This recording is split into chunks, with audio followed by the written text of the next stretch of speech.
ಆತ್ಮೀಯ ಸ್ಪರ್ಧಾರ್ಥಿಗಳೇ, ನಾನು ನಿಮ್ಮ ನೆಚ್ಚಿನ ಡಾಕ್ಟರ್ VRS.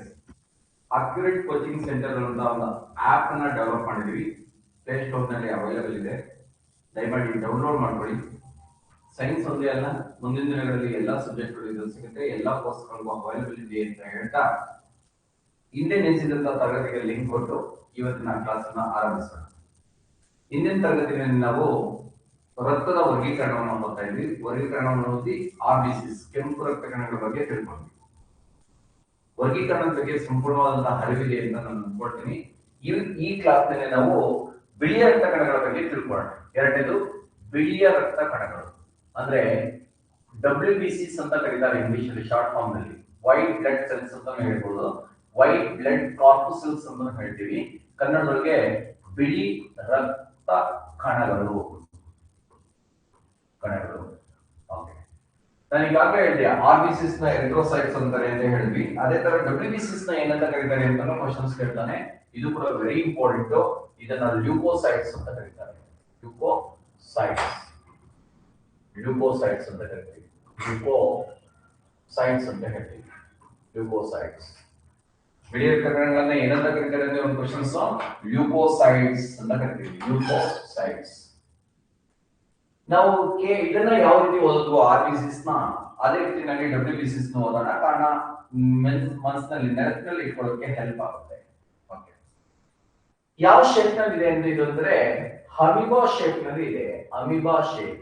ಏನ್ ಅಮೀಬಾ ಶೇಪ್ ಅಂದ್ರೆ ನೋ ಶೇಪ್ ಅಂತ ಅರ್ಥ. ಅಮೀಬಕ್ಕೆ ನಿರ್ದಿಷ್ಟವಾದಂತಹ ಆಕಾರ ಇರಲ್ಲ, ಅಂದ್ರೆ ಹೇಗದು ಅಮೀಬಾ ತರ ಆಗುತ್ತೆ. ಅದಕ್ಕೋಸ್ಕರ ಅಮೀಬಾ ಶೇಪ್ ನಲ್ಲಿ ಇರುತ್ತೆ. ಓಕೆ, ಅಮೀಬಾ ಶೇಪ್ ನಲ್ಲಿ ಇದೆ. ಯಾವ ಶೇಪ್ ನಲ್ಲಿ ಅಂತ ಹೇಳಿದ್ರೆ ಅಮೀಬಾ ಶೇಪ್ ನಲ್ಲಿ, ಅಂದ್ರೆ ನೋ ಡಿಫರೆಂಟ್ ಶೇಪ್ ಅಂತ. ಓಕೆ, ಇದು ಒಂದು ಕ್ಯೂಬಿಕ್ ಮಿಲಿಮೀಟರ್ ಅಲ್ಲಿ, ಒಂದು ಘನ ಮಿಮಿನಲ್ಲಿ, ಕ್ಯೂಬಿಕ್ ಮಿಲಿಮೀಟರ್ ಒಂದು ಘನ ಮಿಮಿನಲ್ಲಿ 7,000 to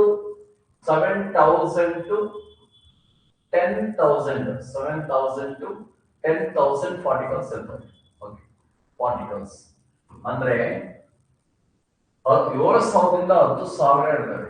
7K to 10K, 7,000ದಿಂದ 10,000ವರೆಗೆ ಇವು ಇರ್ತವೆ. ಒಂದು ಕ್ಯೂಬಿಕ್ ಮಿಲಿಮೀಟರ್ ಅಂದ್ರೆ ಈಗಾಗಲೇ ಹೇಳಿದ್ರೆ ಒಂದು ಘನ ಮಿಮಿ ಅಂತ ಹೇಳ್ತೀವಿ ಕನ್ನಡದೊಳಗೆ. 1 ಮಿಲಿಮೀಟರ್ 4 ಕಡೆಯಲ್ಲಿ ಇದ್ರೆ ಕ್ಯೂಬಿಕ್ ಮಿಲಿಮೀಟರ್ ಅಂತ ಕರೀತೀವಿ. ಕ್ಯೂಬಿಕ್ ಮಿಲಿಮೀಟರ್ ಏನಿರ್ತದೆ ಅದ್ರ ಕೆಲಸ? ಅಲ್ಲಿ RBCs ಕೆಲಸ ಹೇಳಿದ್ವಿ, ಎಕ್ಸ್ಚೇಂಜ್ ಆಫ್ ಆಕ್ಸಿಜನ್ ಅಂತ ಹೋದ್ರೆ ಅದ್ರಲ್ಲಿ ಇದ್ರ ಕೆಲಸ ಏನು? It has to development of immunity, ಅಂದ್ರೆ ಇದು ರೋಗ ನಿರೋಧಕ ಶಕ್ತಿಯನ್ನ ವೃದ್ಧಿಸುತ್ತೆ. ಹ್ಯೂಮಿನಿಟಿ, ರೋಗ ನಿರೋಧಕ ಶಕ್ತಿಯನ್ನ,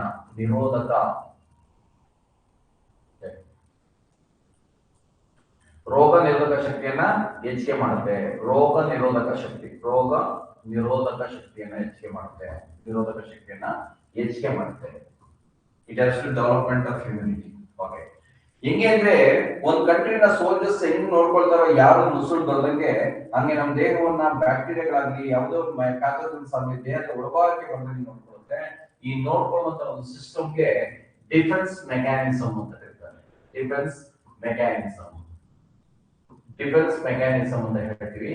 ರಕ್ಷಣಾ ತತ್ವ ಅಂತ ಕರೀತಾರೆ ಕನ್ನಡದಲ್ಲಿ. ರಕ್ಷಣಾ ತತ್ವ. ನಮ್ಮ ರಕ್ಷಣಾ ವ್ಯವಸ್ಥೆ ಹೇಗಿದೆಯೋ ಆ ರೀತಿ ಮಾಡುತ್ತೆ. ಅದಕ್ಕೋಸ್ಕರ ರಕ್ಷಣಾ ತತ್ವ ಅಂತ ಕರಿತೀವಿ. ಈ ಬೇಸಿಸ್ ಮೇಲೆ ಕ್ವಶನ್ಸ್ ಆಗಿದೆ. ನಮ್ಮ ದೇಹದಲ್ಲಿ ಸೈನಿಕ ರೀತಿ ಕೆಲಸ ನಿರ್ವಹಿಸುವ ರಕ್ತ ಕಣಗಳು ಯಾವುವು ಅಂತ ಕೇಳ್ತಾನೆ. ಇದು ಯಾವ ರೀತಿಯಲ್ಲಿ ಕೆಲಸ ಮಾಡುತ್ತೆ ಅಂದ್ರೆ ಸೈನಿಕರ ಸೋಲ್ಜರ್ ರೀತಿಯಲ್ಲಿ ಕೆಲಸವನ್ನ ಮಾಡುತ್ತೆ. ಆ ಸೈನಿಕ ರೀತಿ ಕೆಲಸ ಮಾಡೋದು ಯಾವುದು, ಅಥವಾ ನಮ್ಮ ದೇಹದಲ್ಲಿ ರಕ್ಷಣಾ ವ್ಯವಸ್ಥೆ ರೀತಿಯಲ್ಲಿ ಕೆಲಸ ಮಾಡೋದು ಯಾವುದು ಅಂದ್ರೆ ಬಿಳಿ ರಕ್ತ ಕಣ. ಓಕೆ, ಇದು ಕ್ವಶನ್ಸ್ ಆಗಿದೆ. ಯಾಕೆ ಇದಕ್ಕೆ ಮಾತ್ರ ಈ ಗುಣಗಳಿದೆ ಅಂದ್ರೆ ಇದರಲ್ಲಿ ಒಂದಷ್ಟು ಮಾನೋಸೈಟ್ಸ್, ಲಿಂಫೋಸೈಟ್ಸ್ ಇವೆಲ್ಲವೂ ಅದರಿಂದ ಈ ಗುಣ ಇದೆ. ರೋಗ ನಿರೋಧಕ ಶಕ್ತಿಯನ್ನ ಹೆಚ್ಚಿಗೆ ಮಾಡುವಂತ ಗುಣ ಇದೆ. ಓಕೆ, ನಿಮ್ಗೆ ಕರೋನಾ ಟೈಮ್ ನಲ್ಲೆಲ್ಲ ಹೇಳ್ತಾ ಇದ್ರು, ಇದನ್ನ ಪ್ರೋಟೀನ್ ಯುಕ್ತವಾದಂತಹ ಆಹಾರವನ್ನ ಹೆಚ್ಚಿಗೆ ತಿನ್ನಿ, WBCs ನ ಹೆಚ್ಚಿಗೆ ಬೂಸ್ಟ್ ಅಪ್ ಮಾಡಿ, ಇಮ್ಯುನಿಟಿಯನ್ನ ಡೆವಲಪ್ ಮಾಡಿ, ರೋಗ ನಿರೋಧಿಸುವಂತ ಶಕ್ತಿ ಇರಲ್ಲ ಅಂತ. ರೋಗ ನಿರೋಧಕ ಶಕ್ತಿ ಅಂದ್ರೆ ಏನಂದ್ರೆ, ಈಗ ನಿಮ್ಮ ಮನೆಯಲ್ಲಿ ಒಬ್ಬರಿಗೆ ಕರೋನಾ ಬಂದಿದೆ ಅಂದ್ರೆ ನಿಮ್ಗೆ ಬಂದಿಲ್ಲ ಅಂದ್ರೆ ಅರ್ಥ ಏನು ಅಂದ್ರೆ ಅವ್ರಿಗಿಂತ ಇಮ್ಯುನಿಟಿ ನಿಮ್ಮ ಬಾಡಿಯಲ್ಲಿ ಜಾಸ್ತಿ ಇತ್ತು, ರೋಗ ನಿರೋಧಿಸುವಂತ ಶಕ್ತಿ ನಿಮ್ಮಲ್ಲಿ ಜಾಸ್ತಿ ಇತ್ತು ಅಂತ ಅರ್ಥ. ಓಕೆ, ಅದನ್ನ ಡೆವಲಪ್ ಮಾಡುವಂತ ಕೆಲಸವನ್ನ ಮಾಡುತ್ತೆ. ಓಕೆ, ಇದು ಗೊತ್ತಿರಬೇಕು. ಎಷ್ಟು ದಿನ ಬದುಕಿರೋದು, ಅವರೇಜ್ ಲೈಫ್ ಸ್ಪ್ಯಾನ್ ಎಷ್ಟು ಅಂತ ಕೇಳಿದ್ರೆ, ಇದನ್ನ UPSC ಗೆ ಕೇಳಿದಾನೆ. Our life 14 days. Average lifespan 14 days. ಸರಾಸರಿ ಜೀವಿತಾವಧಿ 14 ದಿನಗಳು ಅಥವಾ 2 weeks 2 ವಾರಗಳು. ಓಕೆ, ಎರಡರಲ್ಲಿ ಯಾವ್ದಾದ್ರು ಒಂದು ಕೊಡ್ತಾನೆ, ಅದೇನಿಂದ ಕಷ್ಟನೇ ಆಗಲ್ಲ. ಯಾವುದು ಪ್ರಪಂಚದಲ್ಲಿ ವೇಗವಾಗಿ ವರ್ಕ್ ಮಾಡುತ್ತೆ, ಯಾವುದು ಪ್ರಪಂಚದಲ್ಲಿ ಅತಿ ಹೆಚ್ಚಿಗೆ ಕೆಲಸ ಮಾಡುತ್ತೆ, ಅದು ಬೇಗ ನಶಿಸಿ ಹೋಗುತ್ತೆ. ಇದು ನಮ್ಮ ದೇಹದಲ್ಲಿ ಎವ್ರಿ ಮಿನಿಟ್ ಕಂಟಿನ್ಯೂಸ್ ಆಗಿ ಕೆಲಸವನ್ನ ನಿರ್ವಹಿಸೋದ್ರಿಂದ ಇದು ಬೇಗ ನಶಿಸಿ ಹೋಗುತ್ತೆ. ಇದು ಸರಾಸರಿ ಜೀವಿತಾವಧಿ ಬಂದ್ಬಿಟ್ಟು 14 ದಿನಗಳು ಅಥವಾ 2 ವಾರಗಳು ಇರುತ್ತೆ, ಅದು ಗೊತ್ತಿರಬೇಕು. ಓಕೆ, ನೆಕ್ಸ್ಟ್ ಇದನ್ನ ಹೆಚ್ಚಿಗೆ ಆದ್ರೆ ಏನಾಗುತ್ತೆ, ಕಡಿಮೆ ಆದ್ರೆ ಏನಾಗುತ್ತೆ, ಎರಡು ಮೇಲೆ ಕ್ವಶನ್ಸ್ ಕೇಳ್ತಾನೆ. ಈ WBCC ಹೆಚ್ಚಿಗೆ ಆದ್ರೆ ಲುಕೇಮಿಯಾ ಉಂಟಾಗುತ್ತೆ, ಲುಕೇಮಿಯಾ ಉಂಟಾಗುತ್ತೆ. ಕನ್ನಡದಲ್ಲಿ ಕೂಡ ಇದಕ್ಕೆ ಲುಕೇಮಿಯಾ ಅಂತ ಹೇಳ್ತೀವಿ. ಲುಕೇಮಿಯಾ ಕನ್ನಡದಲ್ಲಿ ಗೊತ್ತೇ ಆಗ್ಬೇಕು ಅಂತಂದ್ರೆ ರಕ್ತ ಕ್ಯಾನ್ಸರ್ ಅಂತ ಕರೀತಾರೆ. ಬ್ಲಡ್ ಕ್ಯಾನ್ಸರ್, ರಕ್ತ ಕ್ಯಾನ್ಸರ್, ಲುಕೇಮಿಯಾ ಉಂಟಾಗುತ್ತೆ. ಎಷ್ಟಕ್ಕಿಂತ ಜಾಸ್ತಿ ಆದ್ರೆ ಲುಕೇಮಿಯಾ ಉಂಟಾಗುತ್ತೆ ಅಂತ UPSC ನಲ್ಲಿ ಒಂದು ಕ್ವಶನ್ಸ್ ಕೇಳಿದ್ದೇನೆ. 1 ಕ್ಯೂಬಿಕ್ ಮಿಲಿಮೀಟರ್ ನಲ್ಲಿ, ಒಂದು ಘನ ಮೀನಿನಲ್ಲಿ 11,000ಕ್ಕಿಂತ ಜಾಸ್ತಿ ಹಾಕ್ಬಿಟ್ರೆ ಲುಕೇಮಿಯಾ ಉಂಟಾಗುತ್ತೆ. 7,000ದಿಂದ 10,000 ಇದ್ರೆ ನಮ್ಮ ದೇಹವನ್ನ ಕಾಪಾಡ್ತಾ ಇತ್ತು. 11,000ಕ್ಕಿಂತ ಹೆಚ್ಚಿಗೆ ಹಾಕ್ಬಿಟ್ರೆ ನಮ್ಮ ದೇಹವನ್ನ ಕೊಂದಾಕ್ಬಿಡುತ್ತೆ. ನಿಮ್ಗೆ ಗೊತ್ತಿದೆ, ಲುಕೇಮಿಯಾ ಕೊನೆ ಅಂತ ತಲುಪದ ಮೇಲೆ ವ್ಯಕ್ತಿ ಎಷ್ಟು ದಿನ ಬದುಕಬಹುದು ಅವನ ಇಮ್ಯುನಿಟಿ ಬೇಸಿಸ್ ಮೇಲೆ ಇದ್ರೆ 100 days, 100 ದಿನ ಬದುಕ್ತಾರೆ ಅಂತಾನೆ ಕರೀತಾರೆ. 100 ದಿನ ಬದುಕುವ ಕಾಯಿಲೆ ಅಂತಾನೆ ಕರೀತಾರೆ. ಕೊನೆ ಹಂತಕ್ಕೆ ತಲುಪಿದ ಮೇಲೆ ಅವನ ಇಮ್ಯುನಿಟಿ ಮೇಲೆ ಡಿಪೆಂಡ್ ಆಗುತ್ತೆ, ರೋಗ ನಿರೋಧಕ ಶಕ್ತಿಯ ಮೇಲೆ ಡಿಪೆಂಡ್ ಆಗುತ್ತೆ. ಅವನ ಆಯುಷ್ ಎಷ್ಟಿರ್ಬೋದು ಅಂದ್ರೆ 100 days ಅದಾದ್ಮೇಲೆ. ಓಕೆ, ಕಡಿಮೆ ಆಗ್ಬಿಟ್ರೆ ಅದೇ WBCS ಕಡಿಮೆ ಆಗ್ಬಿಟ್ರೆ ಲುಕೆಪೆನ್ಶಿಯಾ ಅಂತ ಕರೀತಾರೆ. ಲುಕೆಪೆನ್ಶಿಯಾ ಅಂತ ಕರಿತೀವಿ. ಲುಕೆಪೆನ್ಶಿಯಾ ಅಂತ ಕರಿತೀವಿ. ಕಡಿಮೆ ಆಗೋದಕ್ಕೆ ಲುಕೆಪೆನ್ಶಿಯಾ ಅಂತ ಕರೀತಾರೆ. ಲುಕೆಪೆನ್ಶಿಯಾ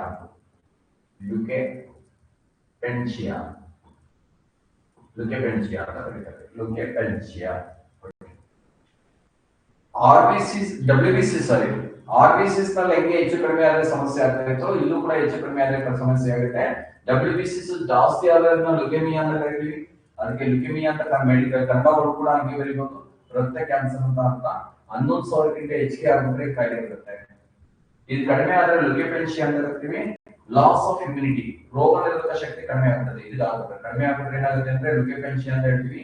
ಲಾಸ್ ಆಫ್ ಇಮ್ಯುನಿಟಿ, ರೋಗ ನಿರೋಧಕ ಶಕ್ತಿ ಕಡಿಮೆ ಆಗ್ತದೆ. ನೋಡಿ, ನಿಮ್ಗೆ ಅಮ್ಮ ಅವರೆಲ್ಲ ಹೇಳ್ತಾರೆ, ಚಿಕ್ಕದ್ರಲ್ಲಿದ್ದಾಗ ತುಂಬಾ ಕಾಯಿಲೆಗಳು ಬರ್ತಾ ಇತ್ತು, ನಿಮಗೆ ಕೆಮ್ಮಿರ್ತಾ ಇತ್ತು, ನೆಗಡಿ ಇರ್ತಾ ಇತ್ತು, ಯಾವಾಗ ನೋಡೋದು ಇದು ಅಂತ.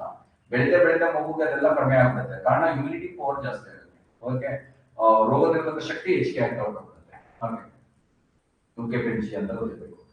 ನೆಕ್ಸ್ಟ್ ಇದನ್ನ ಇನ್ನೊಂದ್ಸಲ ಮಾಡ್ಬಿಟ್ಟು ಒಂದೊಂದ್ಸಲ ರಿವ್ಯೂ ಮಾಡ್ಕೊಂಡು ಹೋಗೋಣ. WBCs ಏನಂತ ಕರೀತಾರೆ ಅಂದ್ರೆ ಲ್ಯೂಕೋಸೈಟ್ಸ್ ಅಂತ ಕರೀತಾರೆ. ಇದು ಯಾವುದೇ ನಿರ್ದಿಷ್ಟವಾದ ಶೇಪ್ ಇಲ್ಲ, ಅದಕ್ಕೋಸ್ಕರ ಅಮೀಬಾ ಶೇಪ್ ಅಂತ ಹೇಳ್ತೀವಿ. ಒಂದು ಘನ ಮೀನಿನಲ್ಲಿ 7,000ರಿಂದ 10,000 ಗಣಗಳು ಇರ್ತವೆ. ಇದ್ರ ಕೆಲಸ ಏನಂದ್ರೆ ಬೂಸ್ಟ್ ಆಫ್ ದಿ ಇಮ್ಯುನಿಟಿ, ರೋಗ ನಿರೋಧಕ ಶಕ್ತಿಯನ್ನ ಹೆಚ್ಚಿಗೆ ಮಾಡೋದು. ನಮ್ಮ ದೇಹನ ಹೆಂಗ್ ಕಾಪಾಡ್ಕೊಳ್ತೇವೆ ಅಂದ್ರೆ ಒಬ್ಬ ಕಂಟ್ರಿ ಸೋಲ್ಜರ್ಸ್ ಯಾರು ನುಸುಳ್ದಂಗೆ ಹೆಂಗ್ ಮಾಡ್ಕೊಳ್ತಾರೋ ಆ ರೀತಿ ನೋಡ್ಕೊಳುತ್ತೆ. ಅದಕ್ಕೋಸ್ಕರ ಡಿಫರೆಂಟ್ ಮೆಕ್ಯಾನಿಸಮ್ ಅಂತ ಕರಿತೀವಿ, ರಕ್ಷಣಾ ತತ್ವ ಅಂತ ಕರೀತಾರೆ. ಈ ಅಂಗಗಳಲ್ಲಿ ಕ್ವಶನ್ ಬಂದಿದೆ PC ಇದ್ರಲ್ಲೆಲ್ಲ. ಸೈನಿಕರ ರೀತಿ ಕೆಲಸ ನಿರ್ವಹಿಸುವ ರಕ್ತ ಕಣಗಳು ಯಾವುವು ಅಂತ, ಇವು ಯಾವ ರೀತಿ ಕೆಲಸ ಮಾಡ್ತಾರೆ, ಹ್ಯಾಕ್ ಸೋಲ್ಜರ್ಸ್ ಕೆಲಸ ಮಾಡ್ತಾರೆ.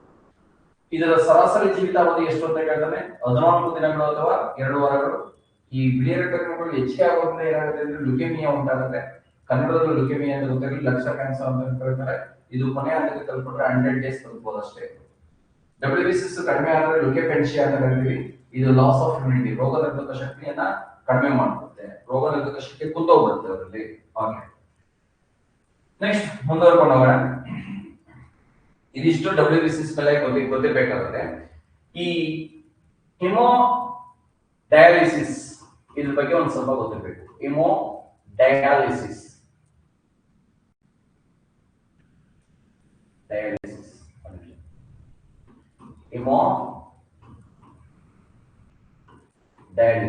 ಹಿಮೋಡಯಾಲಿಸಿಸ್ ಅಂದ್ರೆ ಏನು ಅಂತ 2014 KS ಪ್ರಿಲಿಮ್ಸ್ ಅಲ್ಲಿ ಕ್ವೆಶ್ಚನ್ಸ್ ಅನ್ನ ಕೇಳಿದಾನೆ. ಹಿಮೋಡಯಾಲಿಸಿಸ್ ಅಂದ್ರೆ ಏನಂದ್ರೆ remove the toxic substances from the blood ಅಂತ.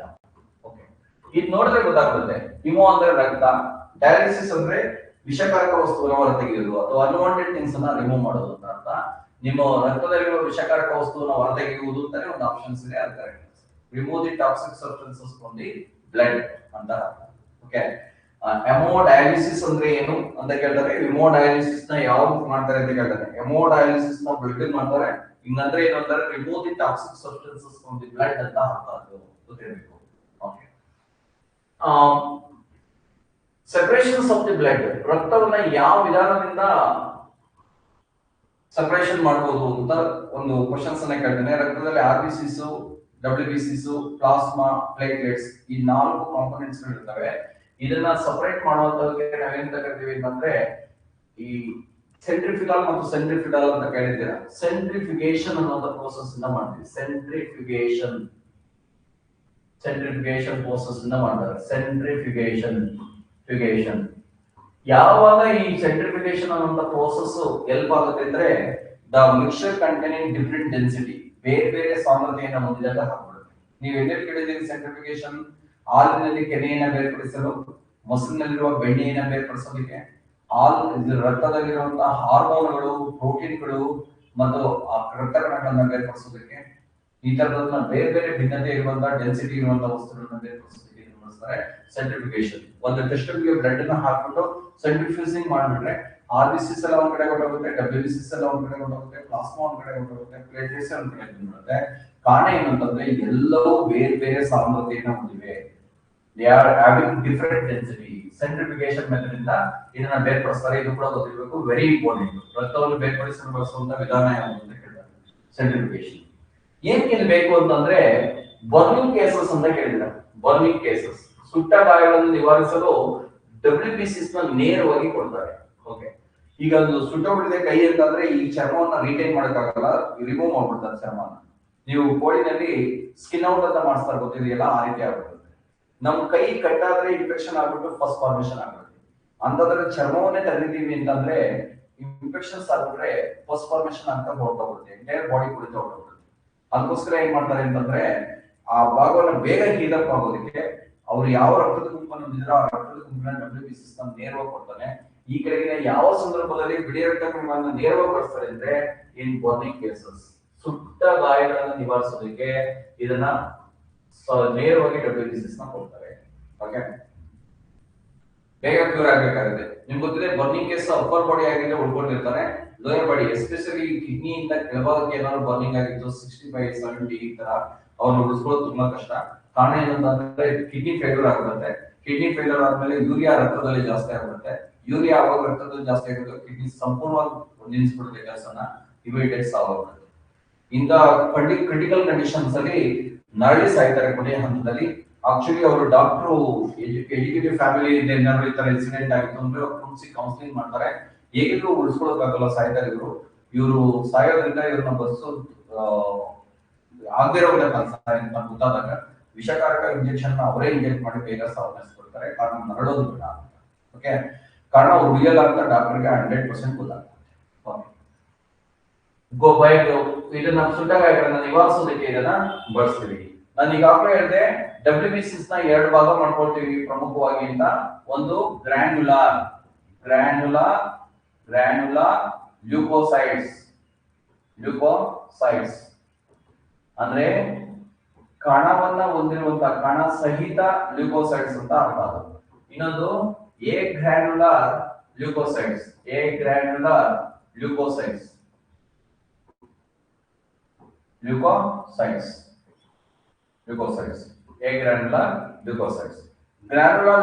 ಅಂತ ತೆಗೆದುಕೊಂಡಾಗ ನ್ಯೂಟ್ರೋಫಿಲ್ಸ್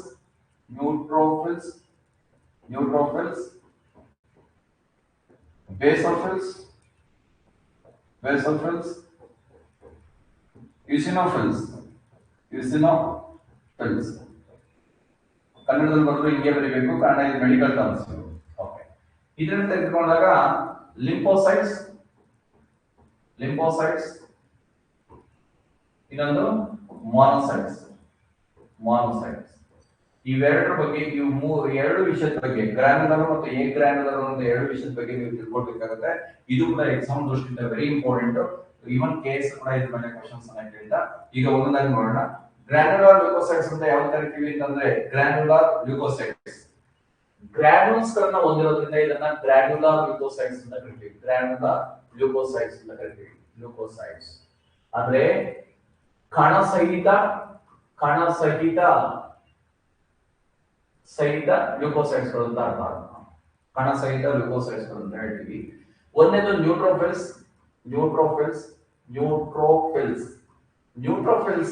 ನಮ್ಮ ಬಾಡಿನಲ್ಲಿ 65 to 70% ಇರುತ್ತೆ. ಏನಿದ್ರ ಕೆಲಸ ಅಂತಂದ್ರೆ ನಮ್ ದೇಹಕ್ಕೆ ಅಪ್ಪಿತಪ್ಪಿ ಏನಾದ್ರು ಬ್ಯಾಕ್ಟೀರಿಯಾ ಬಂದ್ಬಿಟ್ರೆ ಬ್ಯಾಕ್ಟೀರಿಯಾವನ್ನ ಸುತ್ತು ಅಂದ್ಬಿಟ್ಟು ಅಲ್ಲೇ ತಕ್ಕಿ ಸಾಯಿಸ್ಬಿಡುತ್ತೆ. ಅಂದ್ರೆ ಇದ್ರ ಅರ್ಥ ಏನಂತಂದ್ರೆ ಟು ಡೆಸ್ಟ್ರಾಯ್ ದಿ ಬ್ಯಾಕ್ಟೀರಿಯಾಸ್.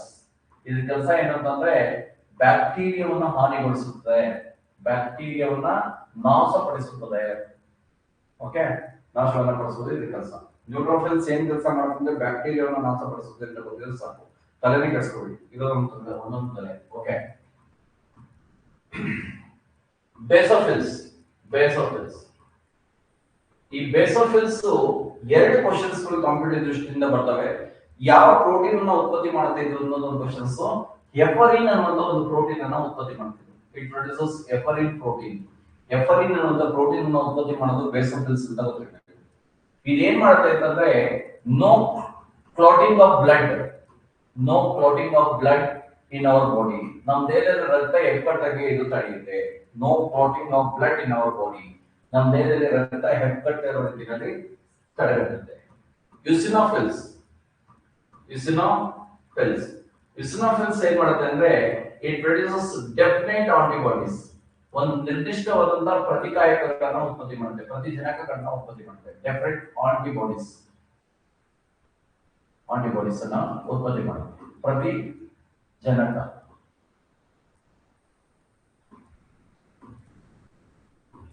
ಪ್ರತಿಜನಕಗಳನ್ನ ಉತ್ಪತ್ತಿ ಮಾಡುತ್ತೆ. ಡೆಫಿನೆಟ್ ಆಂಟಿಬಾಡೀಸ್ ಅನ್ನ ಉತ್ಪತ್ತಿ ಮಾಡುತ್ತೆ.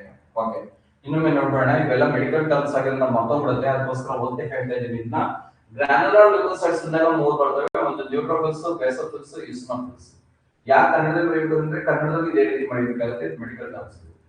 ನ್ಯೂಟ್ರೋಫಿಲ್ಸ್ ಎಷ್ಟಿರುತ್ತೆ ಅಂದ್ರೆ 65 to 70% ಇರುತ್ತೆ. ಇದು ಕೆಲಸ ಏನಂದ್ರೆ ಡೆಸ್ಟ್ರಾಯ್ ದಿ ಬ್ಯಾಕ್ಟೀರಿಯಾಸ್. ಇದು ಬ್ಯಾಕ್ಟೀರಿಯಾವನ್ನು ನಾಶಪಡಿಸುತ್ತದೆ ಅಂತ ಗೊತ್ತಿದೆ ಸಾಕು. ಬೇಸೋಫಿಲ್ಸ್ ಯಾವ ಪ್ರೋಟೀನ್ ಅನ್ನು ಉತ್ಪತ್ತಿ ಮಾಡುತ್ತೆ? ಆ ಪ್ರೋಟೀನ್ ಏನ್ ಕೆಲಸ ಮಾಡುತ್ತೆ? ಎರಡು ಆಂಗಲ್ ಕ್ವೆಶ್ಚನ್ಸ್ ಕೇಳ್ತಾನೆ. ಬೇಸೋಫಿಲ್ಸ್ ಪ್ರೊಡ್ಯೂಸಸ್ ಹೆಪರಿನ್ ಪ್ರೋಟೀನ್ ಅನ್ನು ಉತ್ಪತ್ತಿ ಮಾಡುತ್ತೆ. ನೋ ಕ್ಲಾಟಿಂಗ್ ಆಫ್ ಬ್ಲಡ್, ರಕ್ತ ಹೆಪ್ಪುಗಟ್ಟಂಗೆ ತಡೆಯುತ್ತೆ. ಓಕೆ, ನಮ್ಮ ಬಾಡಿನಲ್ಲಿ ರಕ್ತ ಹೆಪ್ಪುಗಟ್ಟಂಗೆ ನೋಡ್ಕೋಬೇಕು. ನಮ್ಮ ಬಾಡಿನಲ್ಲಿ ಎಲ್ಲರೂ ರಕ್ತ ಹೆಪ್ಪುಗಟ್ಟೋದು ಮೋಸ್ಟ್ ಡೇಂಜರಸ್. ಅದು ನಿಮ್ಗೆ ಗೊತ್ತಿದೆ. ಬ್ರೈನ್ ನಲ್ಲಿ ಏನಾದ್ರು ಬ್ಲಡ್ ಕ್ಲಾಟಿಂಗ್ ಆಯ್ತು ಅಂತಂದ್ರೆ ಇಮಿಡಿಯೇಟ್ ಸಾವನ್ನಪ್ಪಿರ್ತೀವಿ. ಹಾಗೆ ಎಲ್ಲರೂ ಆಗಲಿ ನಮ್ಮ ಬಾಡಿನಲ್ಲಿ ಒಂದಲ್ಲ ಒಂದು ಪ್ರಾಬ್ಲಮ್ ಅನ್ನ ಕ್ರಿಯೇಟ್ ಮಾಡುತ್ತೆ. ಅದಕ್ಕೋಸ್ಕರ ಬ್ಲಡ್ ಲಿಕ್ವಿಡ್ ರೂಪದಲ್ಲಿ ಇರೋ ತರ ನೋಡ್ಕೊಳ್ತೀವಿ. ಓಕೆ, ನೆಕ್ಸ್ಟ್ ಯುಸಿನೋಫಿಲ್ಸ್ ಡೆಫಿನೆಟ್ ಆಂಟಿಬಾಡೀಸ್, ನಿರ್ದಿಷ್ಟವಾದಂತಹ ಪ್ರತಿಕಾಯಕಗಳನ್ನ ಉತ್ಪತ್ತಿ ಮಾಡ್ತೀವಿ. ನಮ್ಮ ದೇಹದ ರೋಗ ನಿರೋಧಕ ಶಕ್ತಿಯನ್ನ ಹೆಚ್ಚಿಸೋದಕ್ಕೆ ಹೆಲ್ಪ್ ಮಾಡುತ್ತೆ. ಇಷ್ಟು ನಮಗೆ ಗ್ರಾನ್ಯುಲರ್ ಲ್ಯೂಕೋಸೈಟ್ಸ್ ಗೊತ್ತಿದೆ. ನೆಕ್ಸ್ಟ್ ಎ ಗ್ರಾನ್ಯುಲರ್ ಲ್ಯೂಕೋಸೈಟ್ಸ್ ಹೋಗೋಣ. ಎರಡನೇದು ಎ ಗ್ರಾನ್ಯುಲರ್ ಲ್ಯೂಕೋಸೈಟ್ಸ್. ಎ ಗ್ರಾನ್ಯುಲರ್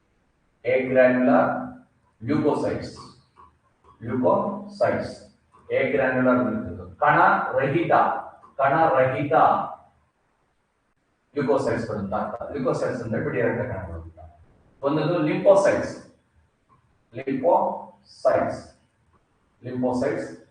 ಇದು ನಮ್ಮ ಬಾಡಿನಲ್ಲಿ 20 to 30% ಇರುತ್ತೆ. ಗೊತ್ತಿರಲಿ. It has to development of immunity.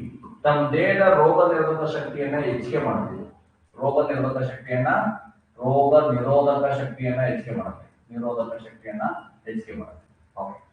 Lymphocytes ಅಲ್ಲಿ ಎರಡು ರೀತಿ ಲಿಂಫೋಸೈಟ್ಸ್ ಗಳನ್ನು ನೋಡಬಹುದು. ಒಂದು ಬಿ ಲಿಂಫೋಸೈಟ್ಸ್, ಇನ್ನೊಂದು ಮತ್ತು ಟಿ ಲಿಂಫೋಸೈಟ್ಸ್. ಬಿ ಲಿಂಫೋಸೈಟ್ಸ್ ಅಂದ್ರೆ ಏನು ಅಂತಂದ್ರೆ it produces in the bone. ಮೂಳೆಯಲ್ಲಿ ಉತ್ಪತ್ತಿ ಆಗುತ್ತೆ. ಆ ಬೋನ್ ಮ್ಯಾರೋನಲ್ಲಿ ಉತ್ಪತ್ತಿ ಆಗುತ್ತೆ. ಮೂಳೆಯ ಅಸ್ಥಿ ಮಜ್ಜೆನಲ್ಲಿ ಉತ್ಪತ್ತಿ ಆಗುತ್ತೆ. ಅದಕ್ಕೋಸ್ಕರ ಇದನ್ನ ಬಿ ಲಿಂಫೋಸೈಟ್ಸ್ ಅಂತ ಕರೀತಾರೆ. ಇದರ ಕೆಲಸ ಏನಂದ್ರೆ ಡೆವಲಪ್ಮೆಂಟ್ ಆಫ್ ಇಮ್ಯುನಿಟಿ, ರೋಗ ನಿರೋಧಕ ಶಕ್ತಿಯನ್ನ ಹೆಚ್ಚಿಸುತ್ತೆ. ನೋಡಿ, ಸಣ್ಣ ಮಕ್ಕಳಲ್ಲಿ ರಕ್ತ ಉತ್ಪತ್ತಿ ಆಗೋದು ಗುಲ್ಮದಲ್ಲಿ, ಸ್ಪ್ಲೀನ್ ನಲ್ಲಿ.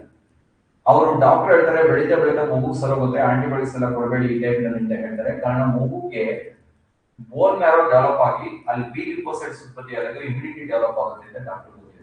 ಅದಕ್ಕೋಸ್ಕರನೇ ಜ್ವರ ಎಲ್ಲ ಬಂದಾಗ ಆಂಟಿಬಾಡೀಸ್ ನ ಸಜೆಸ್ಟ್ ಮಾಡಲ್ಲ, ಆದಷ್ಟು ಮಾತ್ರೆಗಳನ್ನ ಕೊಟ್ಟು ಕಡಿಮೆ ಮಾಡೋದಕ್ಕೆ ಪ್ರಯತ್ನ ಮಾಡ್ತಾರೆ. ಆಕ್ಚುಲಿ ಪೇರೆಂಟ್ಸ್ ಒಪ್ಪಲ್ಲ. ಮಗು ನಡ್ದಾರನ್ನ ನೋಡೋಕ್ಕಾಗಲ್ಲ, ನೀವು ಆಂಟಿಬಾಡೀಸ್ ಎಲ್ಲ ಕೊಡಿ, ಅಂಗಲ್ಬಾಡೀಸ್ ಎಲ್ಲ ಕೊಡಿ, ಬೇಗ ಕ್ಯೂರ್ ಆಗೋ ತರ ಕೊಡಿ ಅನ್ನೋ ತರ ಕೇಳ್ತಾರೆ. B lymphocytes. ಇನ್ನೊಂದು ಟಿ ಲಿಂಫೋಸೈಟ್ಸ್ ಅಂತ ಇದೆ. ಟಿ ಲಿಂಫೋಸೈಟ್ಸ್ ಅಂತಂದ್ರೆ ಥೈಮಸ್ ಅಲ್ಲಿ ಉತ್ಪತ್ತಿ ಆಗುತ್ತೆ. ಇದು ಥೈಮಸ್ ನಲ್ಲಿ ಉತ್ಪತ್ತಿ ಆಗುತ್ತೆ. ಥೈಮಸ್ ಅನ್ನೋದು ಒಂದು ಗ್ಲ್ಯಾಂಡ್ ನಮ್ಮ ಎದೆಯ ಮಧ್ಯಭಾಗದಲ್ಲಿ ಇರುತ್ತೆ. ಇದು ಮಕ್ಕಳಲ್ಲಿ ಮಾತ್ರ ಇರುತ್ತೆ, ಅಡಲ್ಟ್ ಅಲ್ಲಿ ಇರಲ್ಲ. ಈ ಥೈಮಸ್ ನಲ್ಲಿ ಉತ್ಪತ್ತಿ ಆಗುತ್ತೆ. ಇದನ್ನ ಟಿ ಲಿಂಫೋಸೈಟ್ಸ್ ಅಂತ ಕರೀತಾರೆ. ಟಿ ಲಿಂಫೋಸೈಟ್ಸ್ ಅಂತ ಹೇಳಿ ಇದೊಂದು ಕೆಲಸ ಏನಂದ್ರೆ it has to development of immunity. ನಮ್ಮ ದೇಹದ ರೋಗ ನಿರೋಧಕ ಶಕ್ತಿಯನ್ನ ಹೆಚ್ಚಿಗೆ ಮಾಡೋದು ಇದು ಕೆಲಸ. ಓಕೆ, ನಿಮ್ಮೊಂದು ಏಡ್ಸ್ ಮೇಲೆ ಒಂದು ಕ್ವಶನ್ಸ್ ಅನ್ನ ಕೇಳಿದ್ರೆ ಇದನ್ನ UPSC ಗೆ ಕೇಳಿದ. ಏಡ್ಸ್ ನಲ್ಲಿ ಮೊಟ್ಟ ಮೊದಲಿಗೆ ಯಾವ ಲಿಂಫೋಸೈಟ್ಸ್ ಅನ್ನು ಹಾನಿಗೊಳಿಸಿ ನಂತರ ಯಾವ ಲಿಂಫೋಸೈಟ್ಸ್ ಅನ್ನು ಹಾನಿಗೊಳಿಸುತ್ತೆ ಅಂತ. ಏಡ್ಸ್ ಅನ್ನೋದು ವೈರಸ್ ಇಂದ ಬರುವಂತ ಕಾಯಿಲೆ.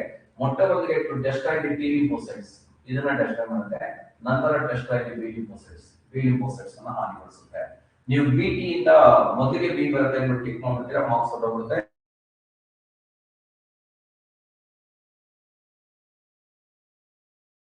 ನೋಡೋಣ ಸ್ನೇಹಿತರೆ, ಎ ಗ್ರಾನ್ಯುಲರ್ ಲಿಂಫೋಸೈಟ್ಸ್ ಅಂತ ಹೇಳ್ತೀವಿ.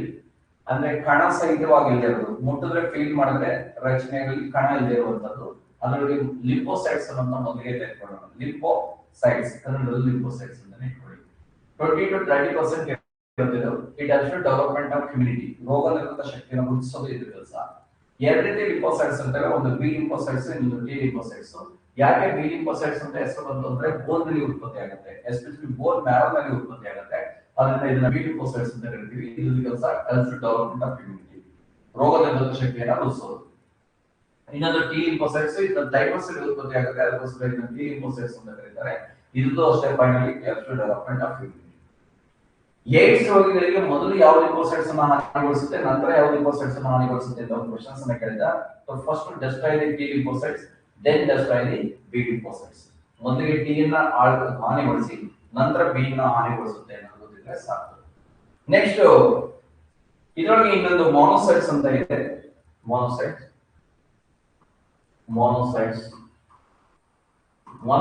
ಕೆಲಸ ಏನು ಅಂತಂದ್ರೆ ಟು ಪ್ರೊಡ್ಯೂಸ್ ಆಂಟಿಬಾಡೀಸ್, ಪ್ರತಿಕಾಯಕ ಶಕ್ತಿಯನ್ನ ನಮ್ಮ ದೇಹದಲ್ಲಿ ಉತ್ಪತ್ತಿ ಮಾಡುತ್ತೆ. ಪ್ರತಿಕಾಯಕ ಶಕ್ತಿ ಅಂದ್ರೆ ನಮ್ಮ ದೇಹವನ್ನ ಕಾಪಾಡುವಂತ ಒಂದು ಶಕ್ತಿಯನ್ನು ಉತ್ಪತ್ತಿ ಮಾಡುತ್ತೆ. ಇದು ಲಿಂಫ್ ಗ್ಲ್ಯಾಂಡ್ ಗಳಲ್ಲಿ ರಕ್ತದಲ್ಲಿ ಸೇರ್ಕೊಂಡಿರುತ್ತೆ. ಮೊನೋಸೈಟ್ ಲಿಂಫ್ ಗ್ಲ್ಯಾಂಡ್ ಅಂದ್ರೆ ದುಗ್ಧ ಗ್ರಂಥಿಗಳು ಅಂತ ಹೇಳ್ತೀವಲ್ಲ, ಅದರಲ್ಲಿ ಉತ್ಪತ್ತಿ ಆಗುತ್ತೆ. ಮತ್ತು ಸ್ಪ್ಲೀನ್ ಗುಲ್ಮದಲ್ಲಿ ಉತ್ಪತ್ತಿ ಆಗುತ್ತೆ, ರಕ್ತಕ್ಕೆ ಸೇರ್ಕೊಂಡಿರುತ್ತೆ. ರಕ್ತದಲ್ಲಿ ಸೂಕ್ಷ್ಮಾಣು ಜೀವಿಗಳು ಬಂದಂಗೆ ಮತ್ತು ದೇಹದಲ್ಲಿ ರೋಗ ನಿರೋಧಕ ಶಕ್ತಿ ಹೆಚ್ಚಿಗೆ ಆಗೋ ತರ ಇದನ್ನು ನೋಡ್ಕೊಳ್ತೇವೆ. ಇದನ್ನೇ ಮೊನೋಸೈಟ್ಸ್ ಅಂತ ಕರಿತೀವಿ, ಮೊನೋಸೈಟ್ಸ್. ಓಕೆ, ಇದಿಷ್ಟು ನಮ್ಗೆ WBCs ಬಗ್ಗೆ ಗೊತ್ತಿರಬೇಕು, ಬಿಳಿಯ ರಕ್ತ ಕಣಗಳ ಬಗ್ಗೆ ಗೊತ್ತಿರಬೇಕು. ಓಕೆ, ವೆರಿ ಇಂಪಾರ್ಟೆಂಟ್ ಬಿಳಿಯ ರಕ್ತ ಕಣಗಳು.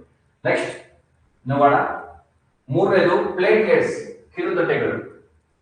ಪ್ಲೇಟ್ಲೆಟ್ಸ್ ಕಿರುತಟ್ಟೆಗಳು, ಕಿರುತಟ್ಟೆಗಳು ಪ್ಲೇಟ್ಲೆಟ್ಸ್ ಅಂತ ಹೇಳ್ತೀವಿ. ತಟ್ಟೆ ಆಕಾರದಲ್ಲಿ ಚಿಕ್ಕದಾಗಿರೋದು ಅಂತ. ಕಿರು ಅಂದ್ರೆ ಚಿಕ್ಕದು, ತಟ್ಟೆ ಆಕಾರದಲ್ಲಿ ಇರೋದು ಕಿರುತಟ್ಟೆಗಳು ಅಂತ ಹೇಳ್ತೀವಿ. ಇದಕ್ಕೆ ನಾವು ಇದ್ರಲ್ಲಿ ಹೇಳ್ತೀವಿ ಅಂದ್ರೆ ಥ್ರೋಂಬೋಸೈಟ್ಸ್ ಅಂತ ಕರಿತೀವಿ. ಥ್ರೋಂಬೋಸೈಟ್ಸ್ ಅಂತ ಕರೀತಾರೆ. ಥ್ರೋಂಬೋಸೈಟ್ಸ್ ಅಂತ ಕರೀತಾರೆ. ಓಕೆ, ನೋಡಿ, ನಾವು RBCs ಕೆಂಪು ರಕ್ತ ಕಣಗಳ ಬಗ್ಗೆ ಓದಿದ್ವಿ, WBCs ಬಿಳಿಯ ರಕ್ತ ಕಣಗಳ ಬಗ್ಗೆ ಓದಿದ್ವಿ.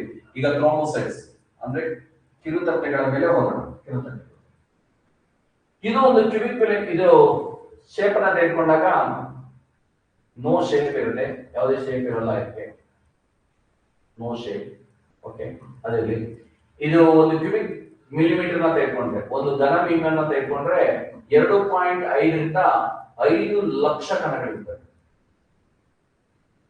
ಲ್ಯಾಕ್ಸ್ 5 ಲಕ್ಷ ಕಣಗಳಿರ್ತವೆ. 2.5 ರಿಂದ 5 ಲಕ್ಷ, ಅಲ್ಲೆಲ್ಲ ಮಿಲಿಯನ್ ಅಲ್ಲಿ ಹೇಳ್ತಾ ಇದ್ವಿ, ಸಾವಿರದಲ್ಲಿ ಹೇಳ್ತಾ ಇದ್ವಿ, ಈಗ ಲಕ್ಷದಲ್ಲಿ. ಇದು 2.5 ರಿಂದ 5 ಲಕ್ಷ ಕಣಗಳಿರ್ತವೆ. ಇದ್ರದ್ದು ಕೆಲಸ ಏನಂದ್ರೆ it has to blood clotting, ರಕ್ತ ಹೆಪ್ಪುಗಟ್ಟಿಸೋದಕ್ಕೆ ಹೆಲ್ಪ್ ಮಾಡುತ್ತೆ. ರಕ್ತ ಹೆಪ್ಪುಗಟ್ಟಿಸುತ್ತದೆ. ನೋಡಿ, ಕೆಲವು ಎಕ್ಸಾಮ್ ನಲ್ಲಿ ಹೆಂಗಿರ್ತವೆ ಆಪ್ಷನ್ಸ್ ಅಂತ ನೋಡೋದಾದ್ರೆ, ಒಂದ್ ಪ್ರಶ್ನೆಗೆ ಇನ್ನೊಂದು ಈ ಆಪ್ಷನ್ಸ್ ಸರಿ, ಈ ಆಪ್ಷನ್ಸ್ ಸರಿ ಅಂತ ಅನ್ಸುತ್ತೆ. ಒಂದು ಆಪ್ಷನ್ಸ್ ಎಲ್ಲಕ್ಕಿಂತ ಭಿನ್ನವಾಗಿರುತ್ತೆ, ಕೂದಲೇ ಅರ್ಥವಾಗಿ ಕರೆಕ್ಟ್ ಆನ್ಸರ್ ಆಗಿರುತ್ತೆ. ನೋಡ್ಬರಬೇಕು. ಈಗ ಉದಾಹರಣೆಗೆ ರಕ್ತ ಹೆಪ್ಪುಗಟ್ಟಿಸಲು ಸಹಾಯ ಮಾಡೋದು ಯಾವುದು ಅಂತ ಹೇಳ್ಬಿಟ್ಟು ಪ್ರೊಥಾಪಿನ್, ಫೈಬ್ರಿನೋಜನ್, ವಿಟಮಿನ್ ಕೆ, ಪ್ಲೇಟ್ಲೆಟ್ಸ್ ಇಂದ ಕೊಟ್ರೆ 4 ಮಾಡ್ತವೆ ಕೆಲಸ. ಆದ್ರೆ ವಾರ್ಫುಟ್ ಅಲ್ಲಿ ವರ್ಕ್ ಮಾಡೋದು ಯಾವುದು ಅಂದ್ರೆ ಪ್ಲೇಟ್ಲೆಟ್ಸ್, ಹೆಚ್ಚಿಗೆ ವರ್ಕ್ ಮಾಡೋದು ಯಾವುದು ಅಂದ್ರೆ ಪ್ಲೇಟ್ಲೆಟ್ಸ್. ಅದನ್ನ ಮೊದಲನೇ ಆದ್ಯತೆಯನ್ನು ನೀವು ಯಾವ್ದು ಕೊಡ್ಬೇಕಾಗ್ತದೆ ಅಂದ್ರೆ ಕಿರುತಟ್ಟೆಗಳಿಗೆ ಕೊಡ್ಬೇಕು, ಪ್ಲೇಟ್ಲೆಟ್ಸ್ ಗೆ ಕೊಡ್ಬೇಕಾಗುತ್ತೆ. ಅವನು ವಿಟಮಿನ್ ಪರ್ಟಿಕ್ಯುಲರ್ ಯಾವ ವಿಟಮಿನ್ ರಕ್ತ ಏರ್ಪಡಿಸಲು ಸಹಾಯ ಮಾಡೋದ್ರಿಂದ ನೇರವಾಗಿ ಕೇಳಿದ್ರೆ ಮಾತ್ರ ವಿಟಮಿನ್ ಕೆ. ಅದಕ್ಕೆ ಕ್ವಶನ್ಸ್ ಕೂಡ ಅರ್ಥ ಮಾಡ್ಕೋಬೇಕಾಗುತ್ತೆ. ನಿಮ್ ಕೇಳುವಂತ ಆಪ್ಷನ್ಸ್ ಅಲ್ಲಿ ಪ್ಲೇಟ್ಲೆಟ್ಸ್ ಇದೆ ಅಂದ್ರೆ ವಿಟಮಿನ್ ಬಿಟ್ಬಿಟ್ಟು ಏನಾದ್ರು ಕೇಳಿದ್ರೆ ಪ್ಲೇಟ್ಲೆಟ್ಸ್ ಇದೆ ಅಂದ್ರೆ ಅದಕ್ಕೆ ಟಿಕ್ ಮಾಡ್ಬೇಕಾಗುತ್ತೆ. ಓಕೆ, ಇದು ಹೆಚ್ಚಿಗೆ ಉತ್ಪತ್ತಿ ಆಗೋದಕ್ಕೆ ಥ್ರೋಂಬೋಸೈಟ್ ಪೆನ್ಶಿಯಾ ಅಂತ ಕರೀತಾರೆ.